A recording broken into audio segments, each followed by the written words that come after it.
હું અત્યારે રેડી જમી શકું છું, બોલી શકું છું, રોગ વગરના હોય એની જેમ જ હું રહી શકું છું. મને કોઈ પ્રોબ્લેમ નથી. મારું નામ ભરત કાકડિયા. મારી ઉંમર 42 વર્ષ છે. મને 2 વર્ષ પહેલાં મોઢાની અંદર ગાંઠ થયેલી હતી. મેં બાયોપ્સી કરાવી તો મને કેન્સર આવેલું.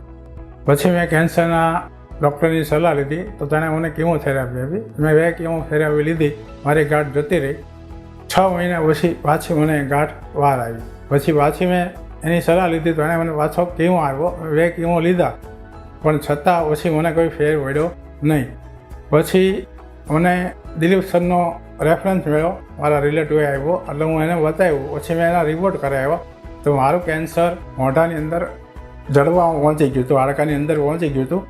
પછી સરે મને સલાહ આપી અને ઓપરેશનનું મને કીધું તો મેં એની પાસે પ્લાસ્ટિક સર્જરી કરાવી. એણે મારા પગમાંથી હાડકું, ચામડી એ બધું કાઢીને મારો નવો બેઠો અહીંયા બનાવ્યો અને મારું ઓપરેશન એણે કર્યું.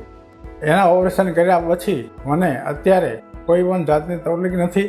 હું અત્યારે રેડી જમી શકું છું, બોલી શકું છું, રોગ વગરના હોય એની જેમ જ હું રહી શકું છું. મને કોઈ પ્રોબ્લેમ નથી.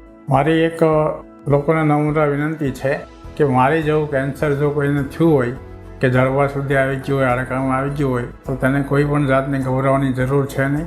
પ્લાસ્ટિક સર્જરીથી તમારું નવું સર્જન થઈ શકે છે. તમારો ચહેરો હતો ને એવો થઈ શકે છે. તમને કોઈ પણ જાતનો પ્રોબ્લેમ કે આડઅસર થતી નથી. તમે વ્યવસ્થિત જમી શકો છો, બોલી શકો છો. તે માટે કોઈને ગભરાવાની જરૂર નથી. અને આ રીતનું જે કોઈને કેન્સર થયું હોય તો પ્લાસ્ટિક સર્જનની મુલાકાત લઈ, ખાસ કરીને અગર તમે અહીંયા આવો, સુરતમાં આવો તો દિલીપ સરની મુલાકાત અવશ્ય લેવાની તમારે.